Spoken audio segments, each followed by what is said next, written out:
have some listeners in my group, and hopefully people will be rolling in shortly. Welcome, welcome, welcome. Welcome, everybody. Happy Monday. It is Monday. It's hard to believe. Wow.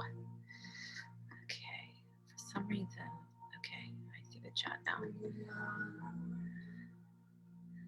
Oh, it's a bit late now in Greece. Oh my gosh, Alessandra. Thank you for joining. So late. Wow. I'm so grateful. Wow.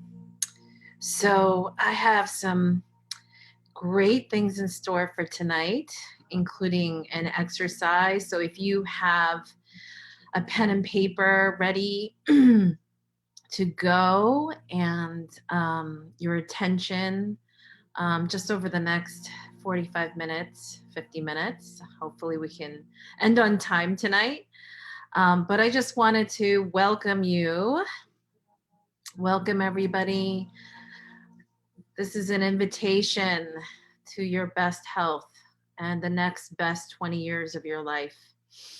And I would love to invite you to dig deeper during this week. And today is day 2 of 7 days of consecutive trainings. And it will be so worthwhile your time to take 1 hour of your time each night to be with me. If you can't, I'll send you the replay. But essentially, if you're able to join me live, you are going to be eligible. And if you stay with me throughout all 7 days, you're going to be eligible for up to $1,500 US in prizes.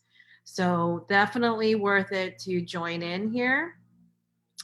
And so this is an invitation to discover, your best self.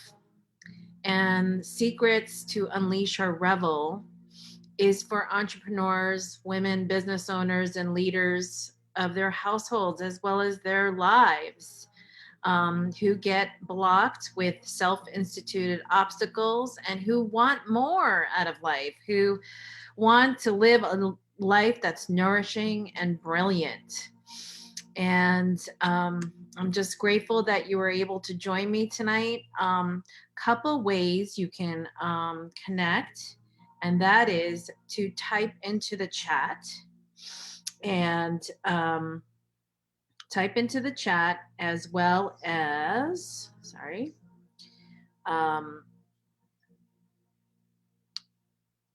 into the comments if you are watching into the group of Make Life Delicious. So type into the chat there and let me know. We have a bunch of people joining in the group as well. So welcome. Yay.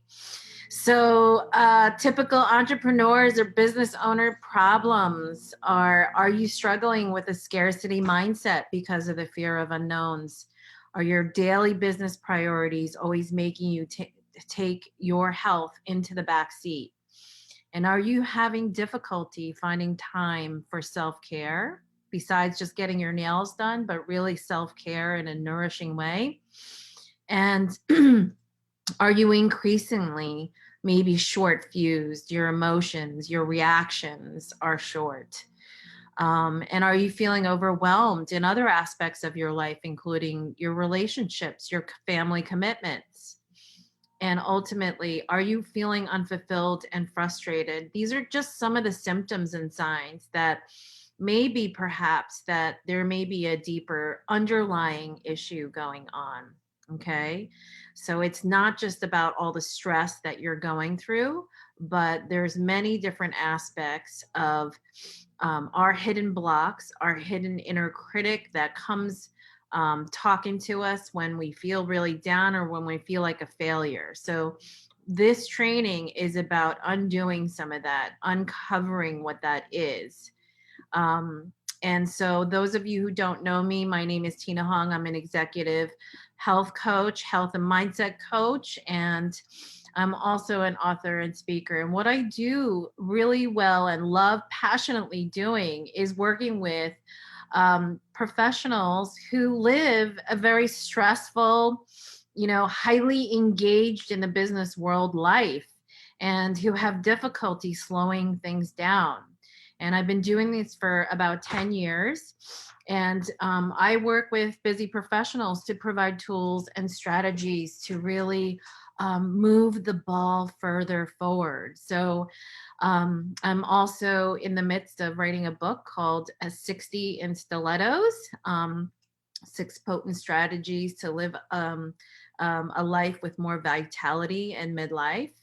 And most of the people who I work with are just balancing a lot of stuff. And when we are blocked in our minds in terms of our inner critics holding us back, and all through the self-instituted mindset obstacles that we have to navigate, we have difficulty performing. And so really, ultimately, this is about better performance in every aspect of your life. And as a health coach, I work both privately as well as in group programs, in programs such as the 90-day mindful eating makeover, 90-day get your sexy back makeover, the Unstoppable Health Accelerator, which happens 4 times a year.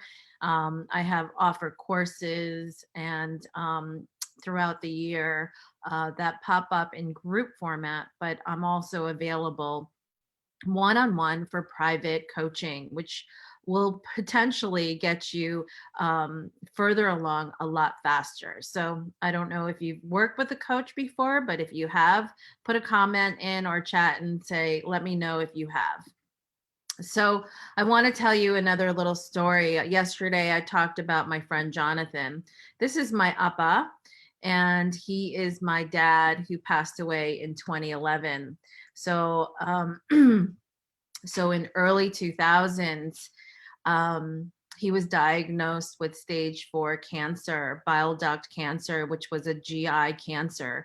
And when it was a long journey, essentially. And at the time, he was not even, he just was like 62 years old when he was diagnosed. So it was way before he was planning to retire or planning to live a leisurely life. So, he was working on his business. And as a first generation family, we came to the US. I immigrated here to the US with my parents when I was 12 months old.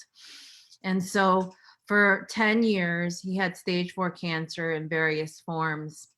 And the biggest learning about my time with my dad in navigating his cancer journey with the coordinating the medical doctors and his treatments and all of that stuff, which requires tremendous amount of attention, tremendous amount of time, tremendous amount of emotional energy. And I don't know if some of you have had to care for loved ones who have been ill or unable to care for themselves. It's a difficult thing.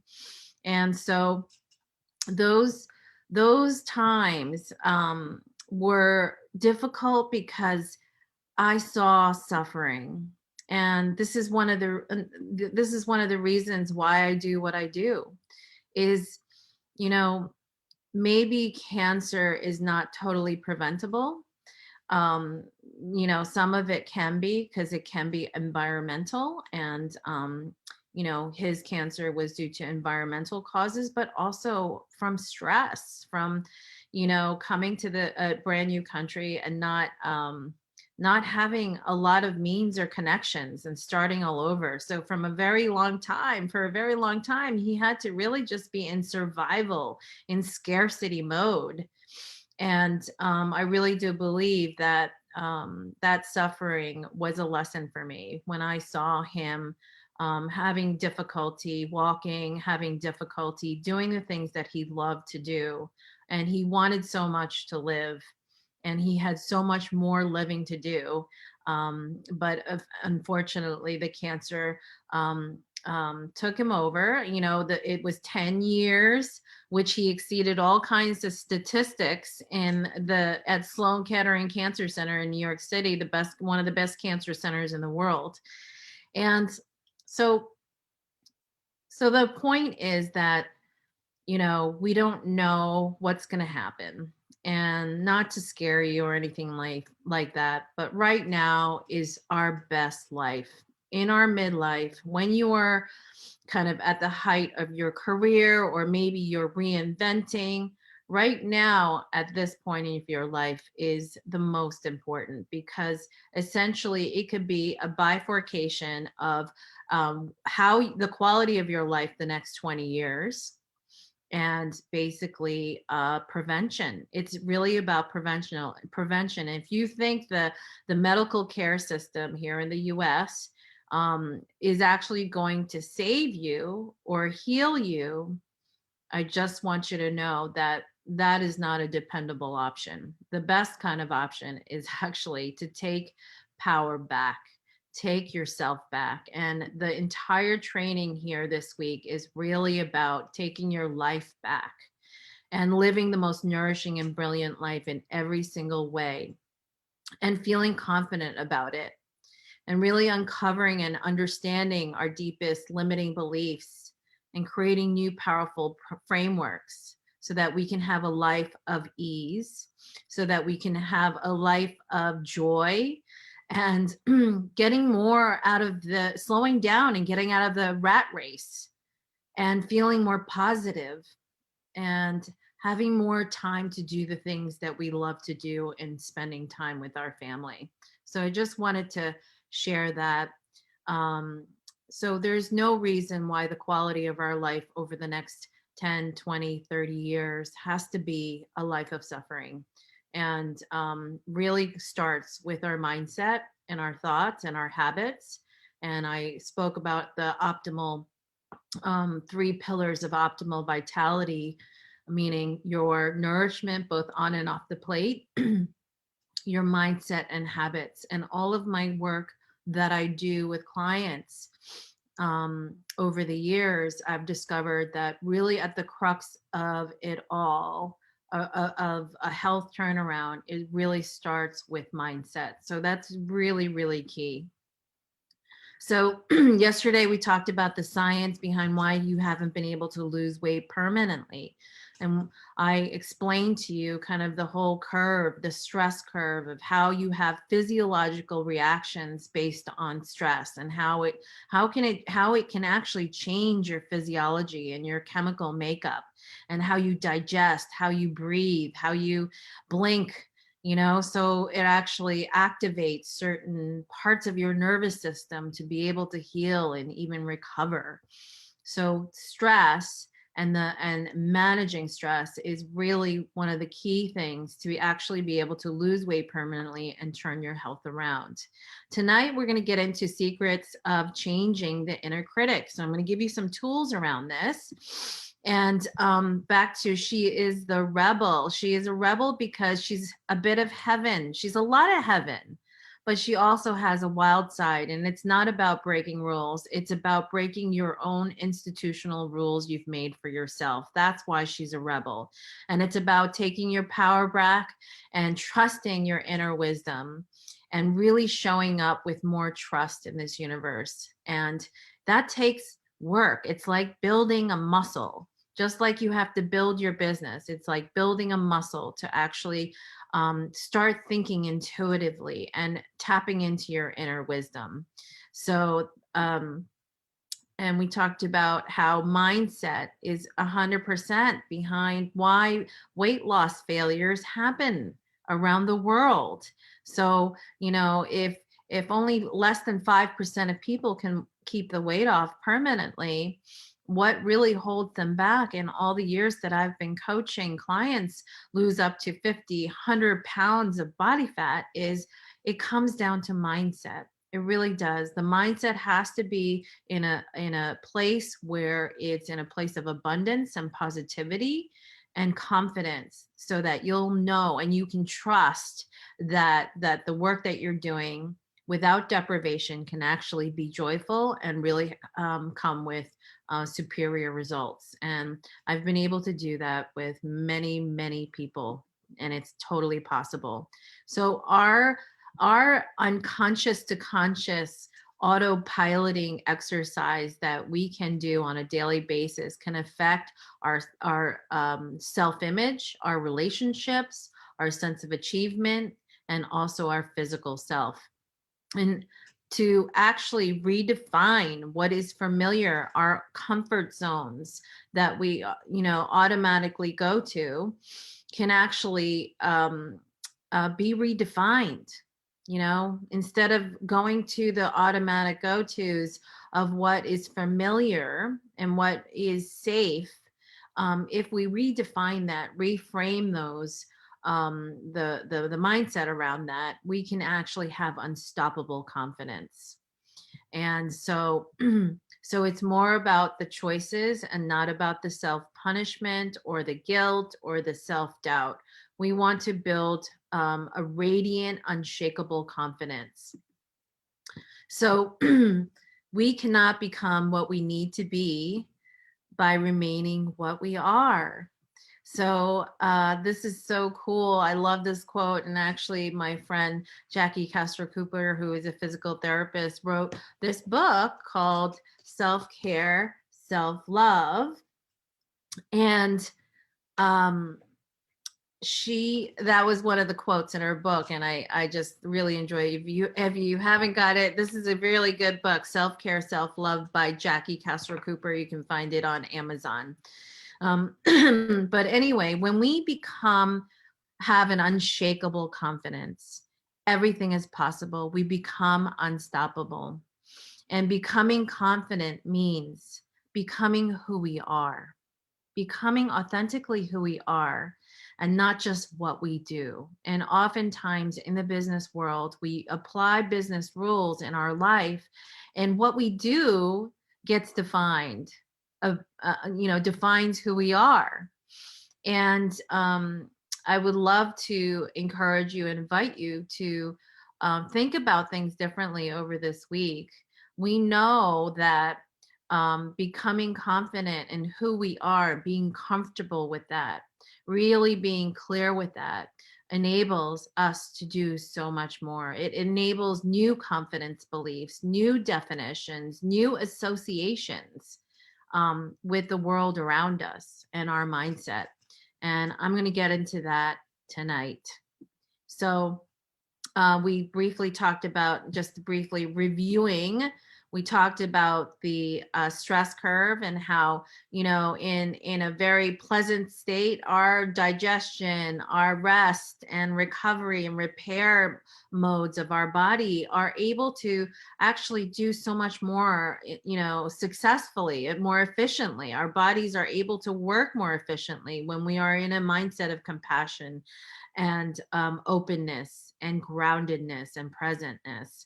And as we continue to get into flight or fight or panic or worry mode, it actually starts shutting down our system. It actually slows our system down. It actually affects our insulin activity. It affects our blood pressure. It affects our fuel storage and our digestion and our body's ability to repair. And every night when we go to sleep, we are repairing. So, when we are in fight or flight mode, we are actually, and if you're on fight or flight mode constantly, all day long, 24 hours a day, then basically you're really kind of operating at a very inefficient level. And you're doing your body an injustice and your health an injustice. And I don't know, maybe you don't have underlying conditions, maybe you have some conditions, maybe you have some mystery illnesses, or even things that are creeping up in your midlife that you've never even had before. And all of this happens because we are aging on the aging curve. We're at our peak age is, 30 to 40 years old. And after that, we are on the decline and things start showing up. And put on top of that, in terms of our aging curve and defying aging, if we're in fight or flight mode constantly, in worry, anxiety, fear, and panic mode, we are actually doing our body a disservice, our health, and our ability to actually recover ourselves, which is so important on a day to day basis.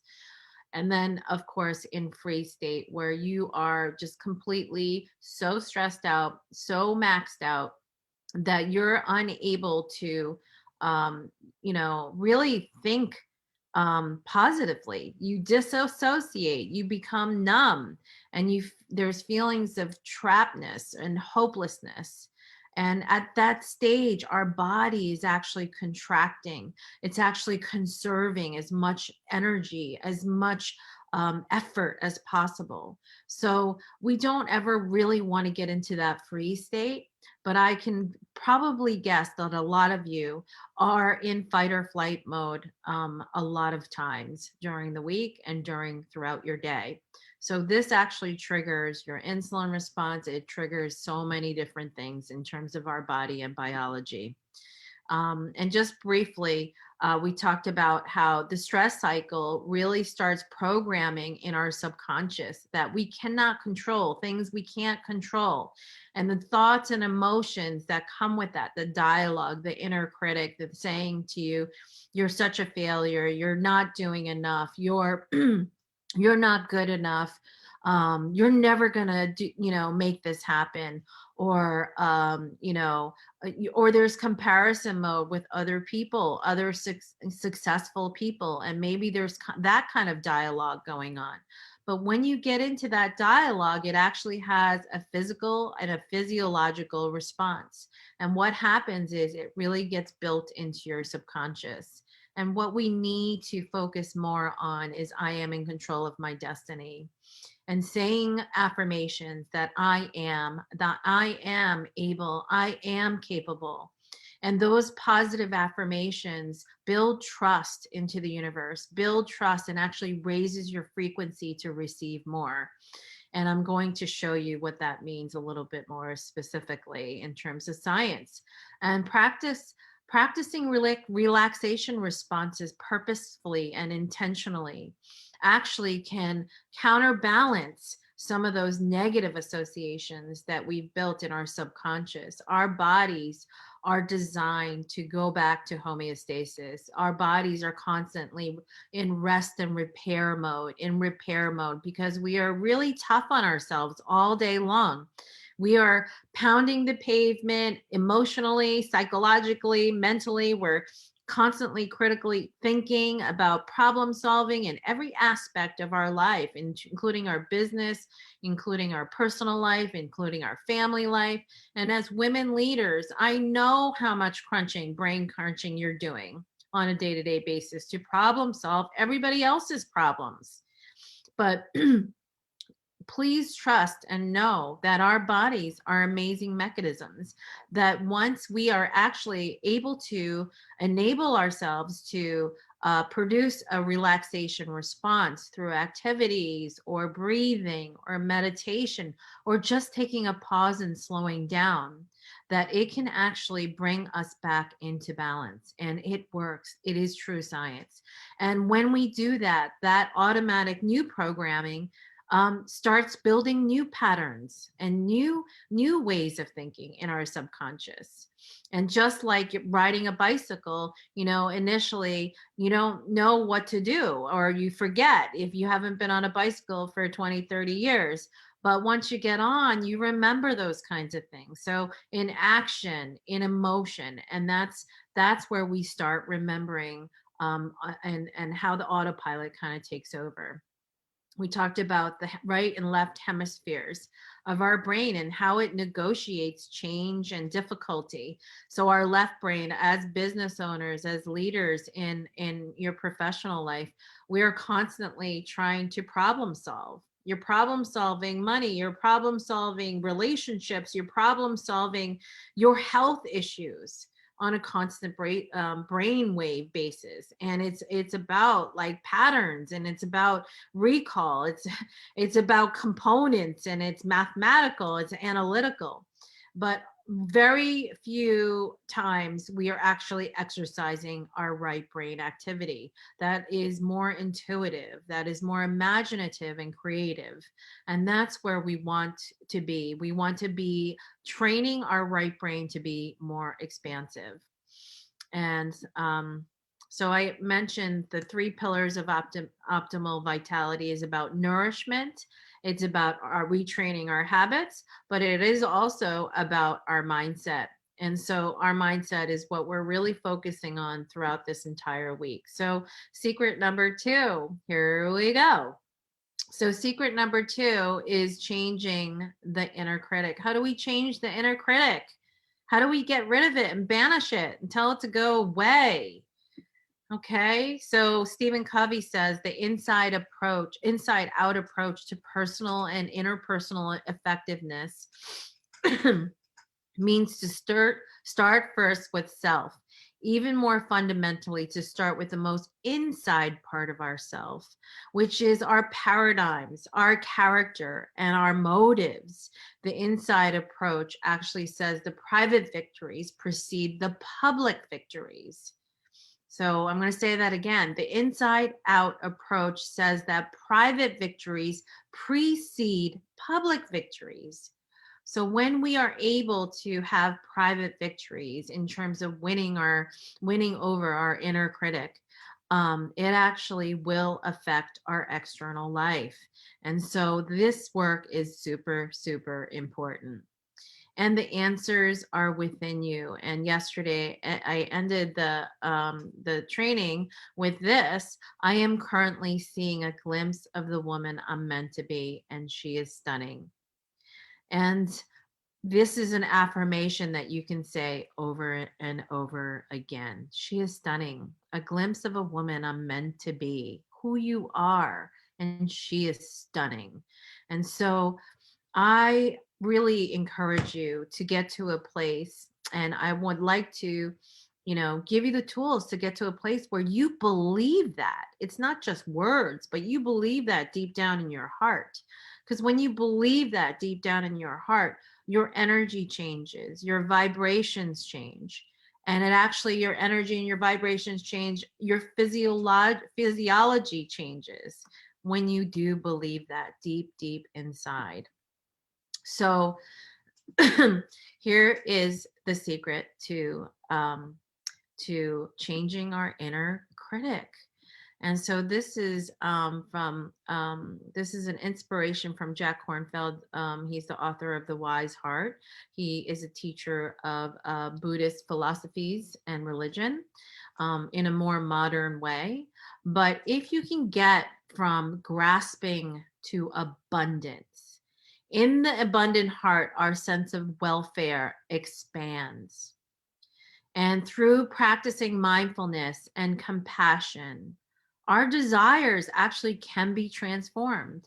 So instead, and if we are able to release like the ideas or the feelings and the emotions of greed, grasping, maybe at food addictions or alcoholic addictions, when we release unhealthy desires, when we release those, and it is an act, it's an intentional act to release those desires, it could lead to natural abundance, generosity, adornment, and love of beauty. It's not to say that we just focus on abundance. And yes, we can manifest some of that. But when we actually reassociate our emotions and reassociate our thinking to more abundant thinking, more generous thinking, more beautiful thinking, it actually changes our sense of ability to take care of ourselves in terms of our welfare and well-being. So freedom and abundance, really beyond a desire, is about connecting with oneself. It's about connecting with oneself, which includes being present with oneself and practicing generosity. And I'm going to get into a little bit more of that. So a natural state is one of wholeness and fulfillment beyond desire. And our inner abundance radiates a sense of worth, value, and ease of having to do something to give to the world and enjoy doing so. So this is really the secret. It's releasing grasping and unhealthy desires and gravitating towards abundance. And I'm going to give you some tools next to work on that. So our emotions have frequencies. It actually is energetic. And this is a combination of Brene Brown's work as well as David Hawkins' work from a book called Power versus Force, and also The Gifts of Imperfection. But different feelings have different frequencies. You know, how can you consistently reprogram your emotional frequency? This is really what it's about. Raise your emotional frequency. You know, your emotions have numbers, and this is actually been studied by Dr. David Hawkins. Like, for example, shame and humiliation has a frequency of number 20. Guilt and blame has a frequency of number 30. Grief and regret has a frequency of 75. Fear and anxiety has a frequency of 100. And you know what the top of the spectrum is? In this study, the frequency can go up to 1,000 and possibly more. So if you look on the flip side of that, so shame and humiliation at 20 versus 1,000, where you're in enlightenment and, you know, pure bliss. Guilt and blame at a 30, grief and regret at a 75, fear and anxiety at 100. So if you're operating at 1/10 or less of frequency that you need to perform better, to connect better, to emotionally be able to change the paradigm and the subconscious thinking, you know, if you're operating at that lower level, you know, is this something that's happening on a everyday basis? You know, so frequencies like courage and affirmation is 200, trust is 250, willingness and optimism is 310, acceptance and forgiveness is 350, love and reverence is 350, joy and serenity is 540, peace and bliss is 600, enlightenment is up to 1,000, 700 to 1,000. So how can you consistently raise your emotional frequency on a day-to-day basis? This affects tuning into this, your frequency, tuning into the feelings and emotions you carry, those rocks that I talk about that you carry on your back. Are those rocks full of shame and humiliation? Are those rocks full of guilt and blame or grief and regret? Are those rocks you know, in a place where you are constantly in fear and anxiety mode? And if you're operating at that lower level of frequency, it is very difficult to move beyond. It is very difficult to become confident in our new beliefs and to create new associations. So I love this because it actually puts a measurement. It puts a measurement to our emotions. And when you put it in that kind of framework, you realize, wow, you know, geez, if you calculate, you know, what is your level of frequency on a daily basis? You know, what is your total look like in a day-to-day basis? If you are spending a lot of time in peace and bliss or joy and serenity or having feelings of love and reverence, I mean, you are at a higher vibration, at a higher frequency. You're able to be more expansive. And we talked about that. You know, when we're in scarcity mode, we're at a lower frequency. When we're in expansive mode, we're at a higher frequency. We're able and capable of so much more in terms of really living the life that we want to live. And I know that Science does show that 90% of what we do as adults is dictated by subconscious patterns that we learn as a child. And some of the work like that happens in our subconscious, has to be undone, because who wants to live like that? Who wants to live with negative emotions? Who wants to live with lower vibrating frequency of emotions on a day to day basis? And those inner critics and that dialogue and that self negative talk on a day-to-day basis that we punish ourselves with actually can take over, can start really sabotaging our ability to move our life forward. And somewhere we picked those negative beliefs up, whether it was growing up or in relationships, or maybe toxic relationships, toxic marriages, toxic familial relationships. But the doubt and the feeling of lack of self-worth actually lingers and affects us every single day. So it requires, for us to get back to homeostasis, actually a significant amount of work, but it can be done and it's easy. And one of the ways we could do that is just as simple as practicing gratitude. The state of abundance is connected with a deep sense of gratitude. In Japan, a form of Buddhist therapy is called Nikon, that emphasizes gratitude as a way to heal depression, anxiety, and neuroses. Isn't that amazing? So there is actually a Buddhist, mental health therapy called Nikon that actually helps people to heal depression, anxiety, and neuroses. And in this approach, patients are asked to slowly and systematically review their whole life and offer gratitude for each thing that was given to us. So, one way to do this is 3 questions to self reflect upon at the end of your day.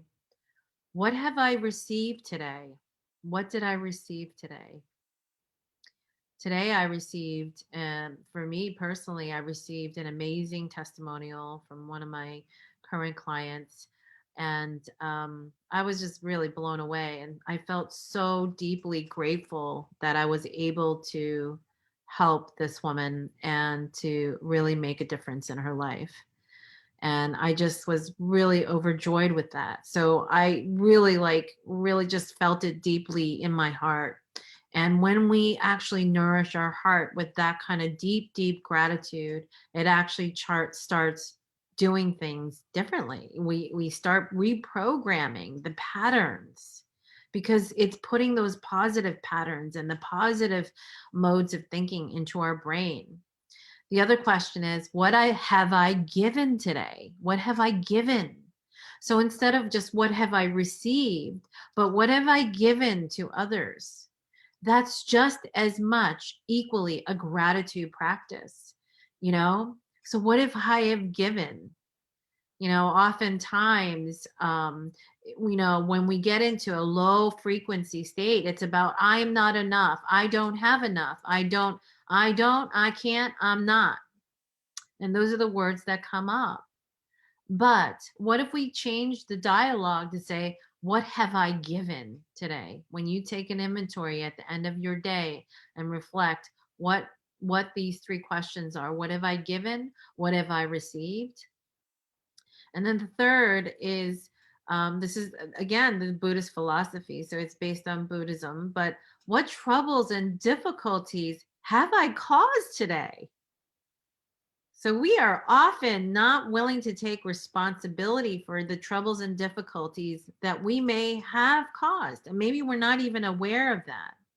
But these 3 questions, actually taking inventory of that on a day-to-day basis, can actually begin to reprogram our lower frequency emotions into more positive, more generous, more abundant way of living offering gratitude and giving gratitude. What have I given? And what troubles and difficulties have I caused today? Not only to others, but to yourself. Just think about that. What troubles and difficulties have I caused myself today? And that's taking acknowledgement and responsibility. Sometimes, we are our worst own enemies, right? And when troubles and difficulties are caused, sometimes there's blame, but we're often not cognizant and aware that when we have that inner critic and that negative talk that comes upon us, that those troubles and difficulties we're causing for ourselves. And so when we start taking inventory through these questions, what have I received today? What have I given today? What troubles and difficulties have I caused today to others and to myself? Then you actually are practicing a deeper sense of gratitude. And through this gratitude, it can actually heal anxiety and stress. So I would encourage you to journal this and take advantage of that. So practicing, just briefly, practicing generosity is about noticing the gifts of the natural world. Okay. Notice how generously you are held and supported by this earth under your home, on your feet, your body that holds your structure up, that your heart is beating for us, moving blood and circulation through our body. Noticing the gifts of the natural world, like the air we breathe, by the sun that we had today and the coolness of the evening. It is also about observing unending care and generosity in humans around you. When we are aware of other people's generosity, it really, like the random act of kindness exercise, that's something that we can do. But how many people have experienced other people doing random acts of kindness? And what does that do in your mind? Wow. You say, wow.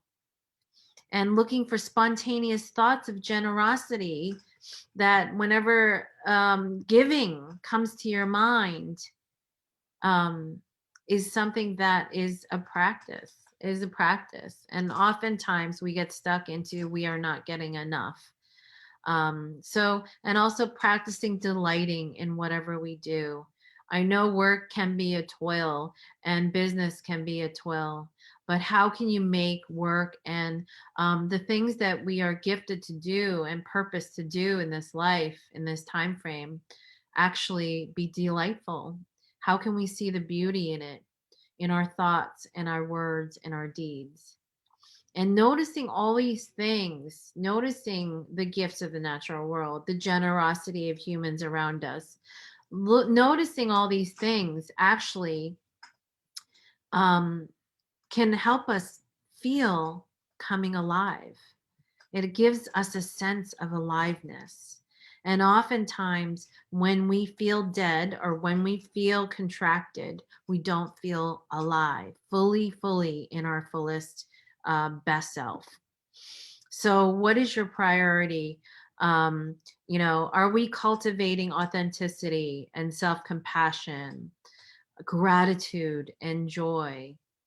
And, or is it more important for you to let go? We have to be able to let go of some of our load in our ideas around perfectionism, our powerlessness, our need for certainty, our comparison. Anxiety is a lifestyle. Some people have anxiety as a lifestyle. And it's like an addiction. It's like if they're not anxious and stressed, then there's something wrong, right. They're looking for something wrong. And the self-doubt, I'm supposed to be this way, or I'm supposed to do this, I'm supposed to achieve this by such and such a time, or I'm supposed to be here but I'm not.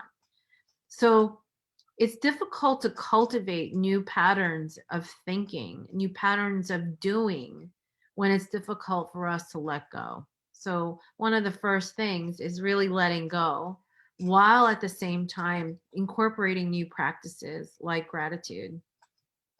So chat into the comments for anybody who's watching in the group, as well as in the chat. What are some things?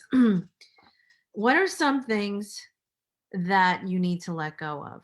What is something that you would like, your bag of rocks, that you need to let go of so you can have more space for gratitude? What are some of those things that you need to let go of? Is it about exhaustion as a status symbol? You know, your productivity level as self-worth? Is it about perfectionism? Is it saying, I'm powerless, or your need for certainty? What part of it? What do you think you need to let go of? And it might not be any of these things, but put your words into the chat, into the comments for me, and tell me, what is it that you need to let go of? What is it that you need to let go of?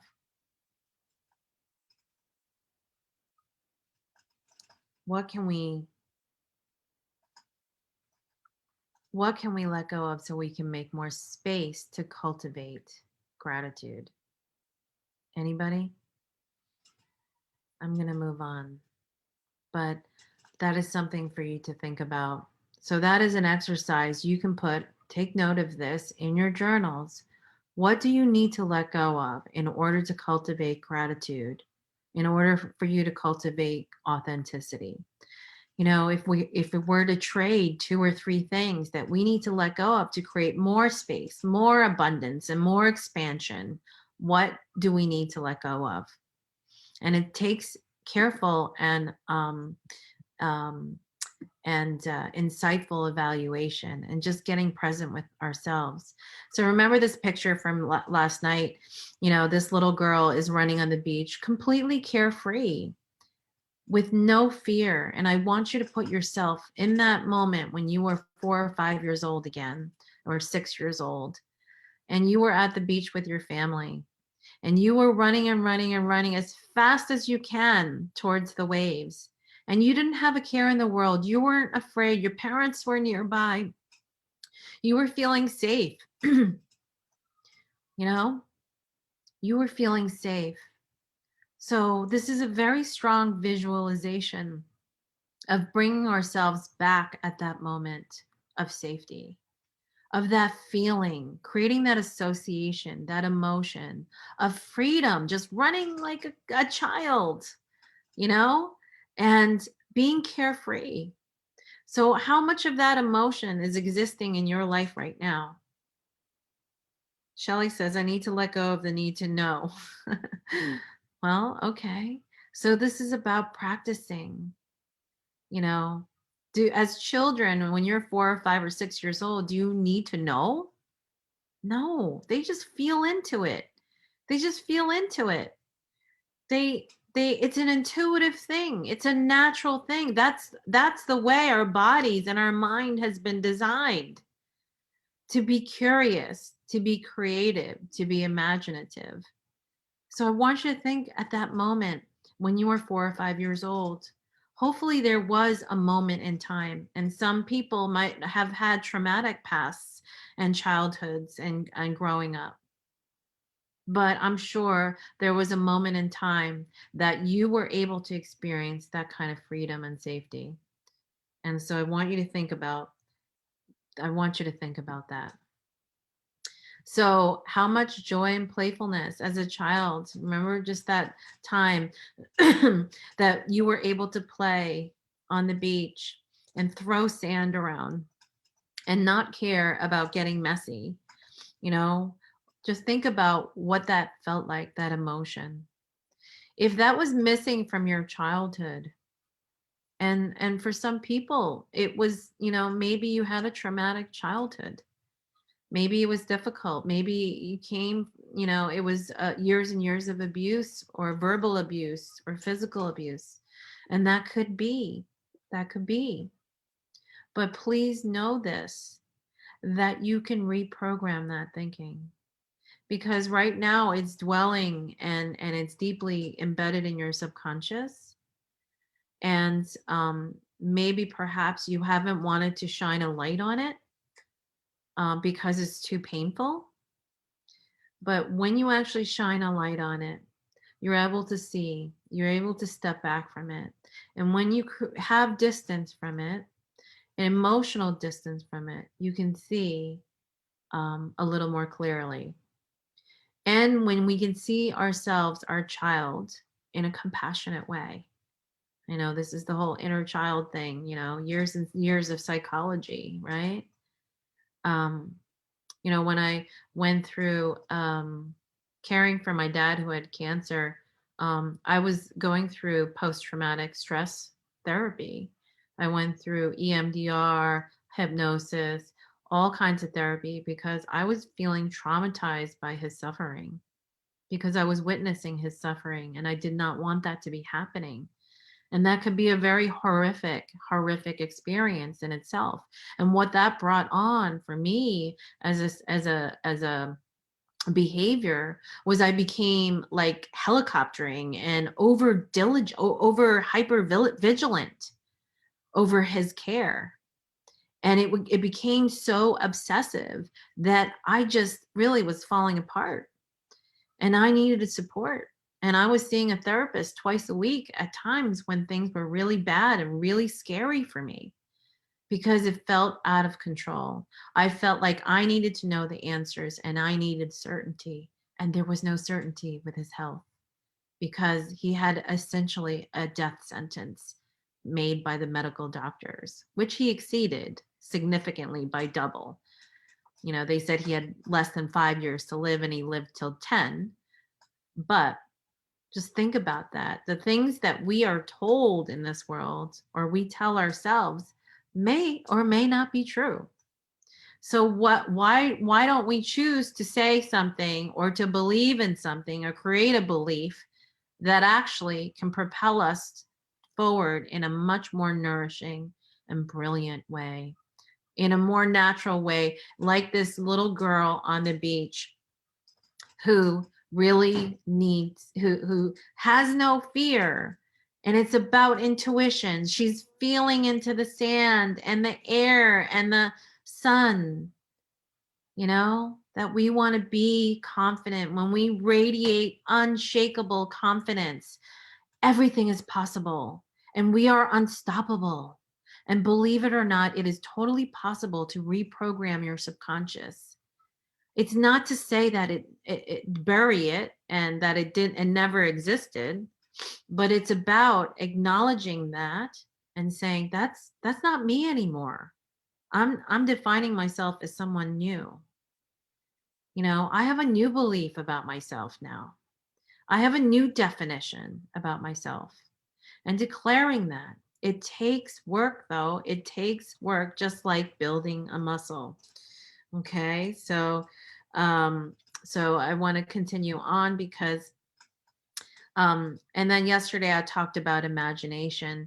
Imagination is putting yourself in on the magic carpet.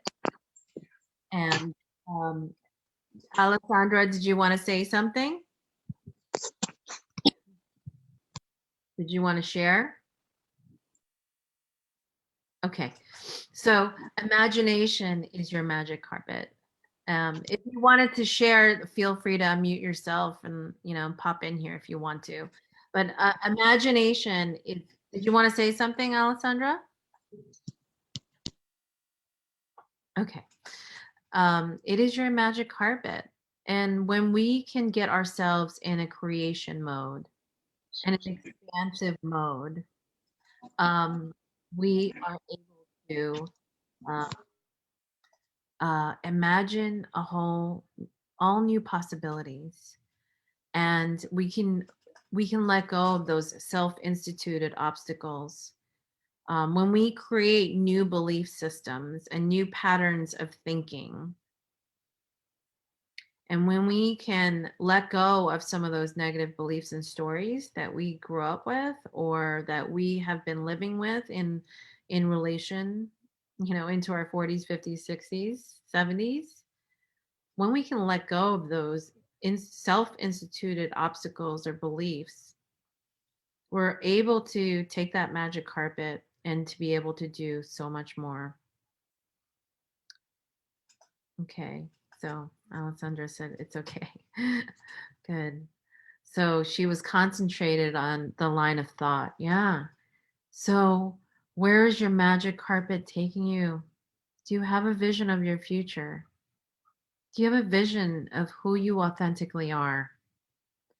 This is so critically important because who we are, who we define ourselves to be, not from old pattern way of thinking and past programming, but who we say we are going into the future. If we redefine who we are, we could take that magic carpet and so much more is possible. So much more. When we start creating new associations with our new definition of ourself, then that inner critic is going bye-bye. We're on that magic carpet and we're flying high. And we see that inner critic down below, 20,000, 30,000 feet below, and we say, we're flying. We're flying. And we don't need you anymore, inner critic and inner dialogue. We have a whole new way of thinking. So this is really, really amazing stuff. And it is actually kind of a new form of like, it's actually a form of hypnosis. When we are able to silence our conscious mind, our surface mind, our everyday thinking critical mind, when we quiet that surface mind of problem solving constantly, we're actually able to tap into our subconscious much more easily. When we can silence that, when we can take breaks with that conscious mind, and through meditation, through silence, without filling your ears and environment with too much noise and interference, when we actually can tune in and calm that conscious mind, that critical, measuring, calculating mind of ours that we all have, then we can actually tap into our subconscious and reprogram the way we think about ourselves. So, this is, the left brain is our now analytical brain. We're constantly problem solving as business owners or just living the life that we live. It's about problem solving. Well, I have to negotiate this, this, and this, and this, right? But how often are we exercising our creativity, our imagination, our magic carpet? So this is what it's really about at the end of the day. What kind of legacy? What is your best life in the next 20 years of your life? Where we are today, right now, if you are with me and you're breathing and you're generally healthy, thank God, right? Thank the Lord that we can breathe, we can smell, we can taste, we can enjoy. Thank God that this is available to us. Imagine practicing that gratitude of each and everything that we can be grateful for. And also practice the gratitude practices of giving. What can I give? And also saying, what kind of, what did we do to disturb the world? And taking acknowledgement about that. What did we do to disturb our own minds? So this is what it's about. It's about connecting. It's about being with the people who you most love in the most healthy, positive, nourishing, and most brilliant way, in your most brilliant self. It's not so much about being successful in the eyes of, you know, the world and the success measures that the business world puts upon us, but it's really about how do we define our legacy for the next 20 years of our life. And this requires discovering our emotional patterns that we might have not been listening to or watching for, that has been on autopilot for a while now. So, um, you know, think about this. Where do you want to be in the next 20 years of your life? Your best health, your best self is right now. This is an opportunity for you to actually do more, have more abundance, have more success, really feel it nourishing you deeper, deeper inside. And believe it or not, this act of courage and bravery that you can take upon yourself actually physiologically changes your body's constitution. This is science, ladies and gents. This is science.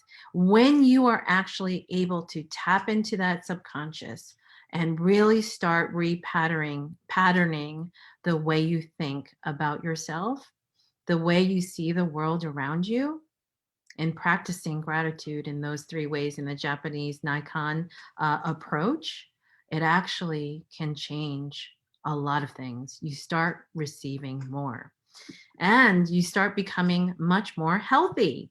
And this is so important because I've been working with clients who've had health issues, confounding health issues, have had, up to 100 pounds of weight in their midlife and having difficulty with mobility and feeling frustrated that they cannot do the things that they want to do, like that grandmother and that grandchild wants to do together, to be together. So, when you change your mindset, the physiological response actually does start changing. The devotion to the evolution is the practice of surrendering, and it will be surely a daily task from here on out. I ask you guys to think, write this down. Who am I being right now? Who am I being? Who am I being? Am I being the pattern that has been in my subconscious, niggling away at us, telling us who we ought to be, who we should be, that inner critic that holds us back?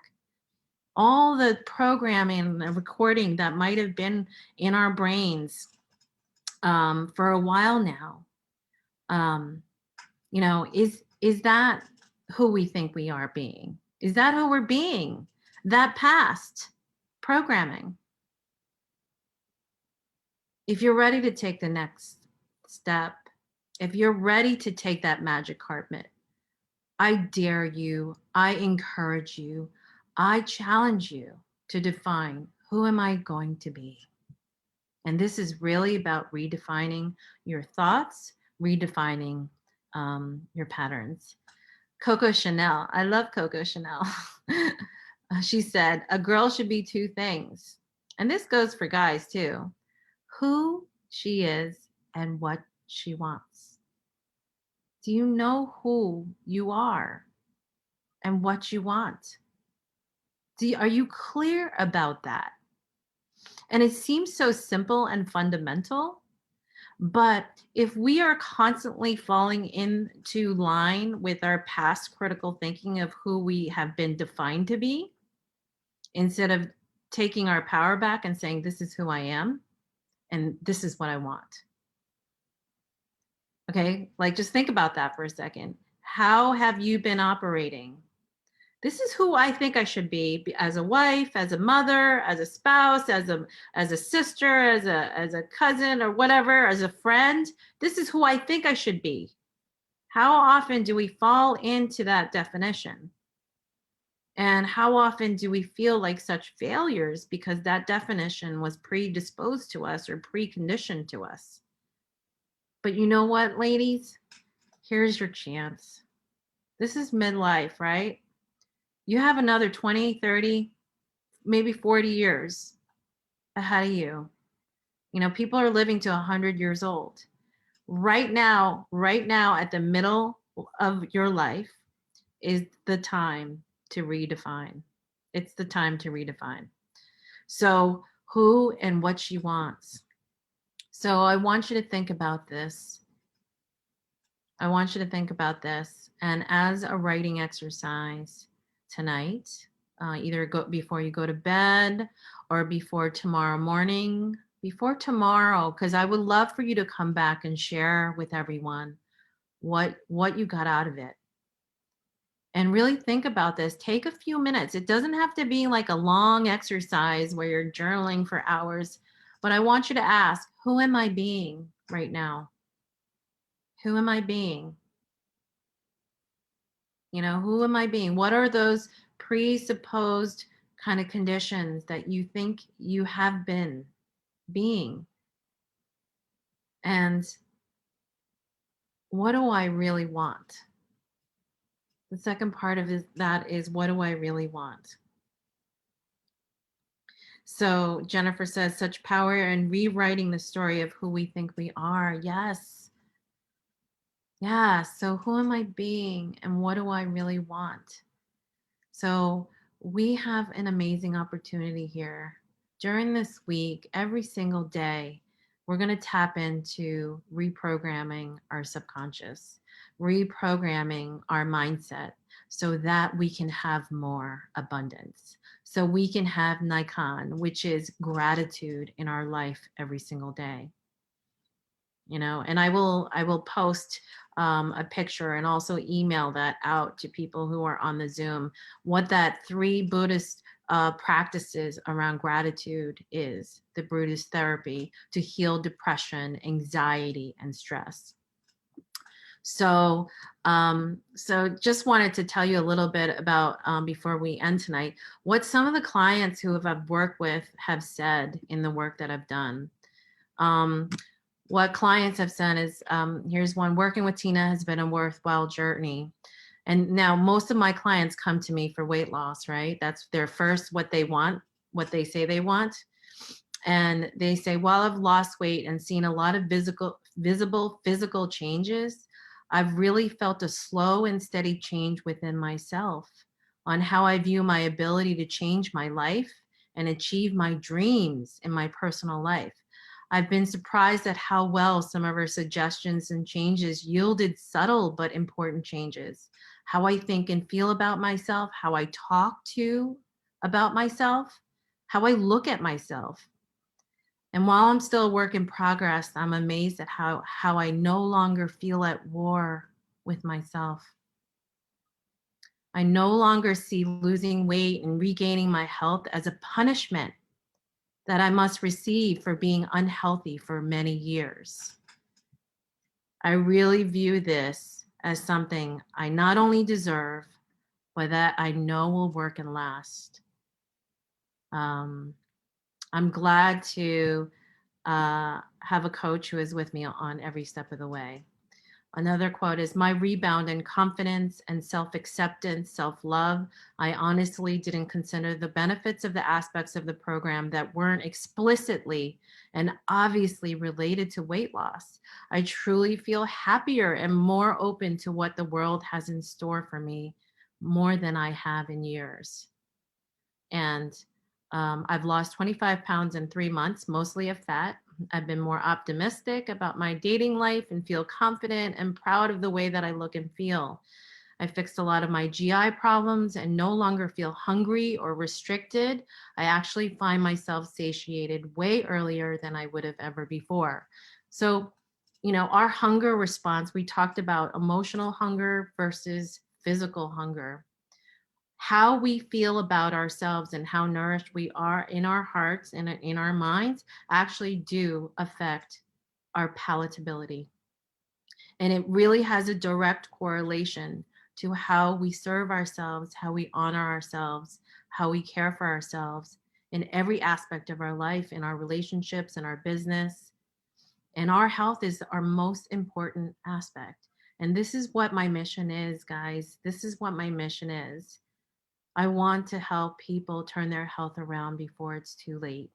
And right now, at the center of your midlife, right now, in the midst of chaos, in the midst of post-pandemic, during pandemic, or whatever it is going on right now around you, this is what it's really about. This is a choice. This is a choice of choosing more ease and having more time to really take care of yourself, feeling more positive, feeling more energetic, getting your power back in every single way. Getting your power back in every single way. So again, the answers are within. And I want to end with this. And please, the homework assignment is, who am I being and what do I want? And I want you to come back tomorrow night to share with me in secret number 3, we're going to get into that, but I'm going to end with this. The answers are within. And I want you to say this out loud or in your mind in your breath. I am currently seeing a glimpse of the woman or man I'm meant to be. I'm currently seeing a glimpse of the woman I'm meant to be, and she is stunning. She knows who she is. She's in balance with her polarities. She's in flow with her feminine more than ever, yet still deeply honoring her masculine. She is water with fire, which creates luscious steam heat. She gracefully laughs at the nuances of being human, but takes note that there's more work to do.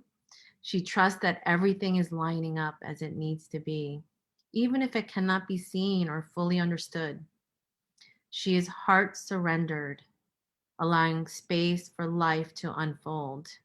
And she is filled with gratitude for all of those lessons.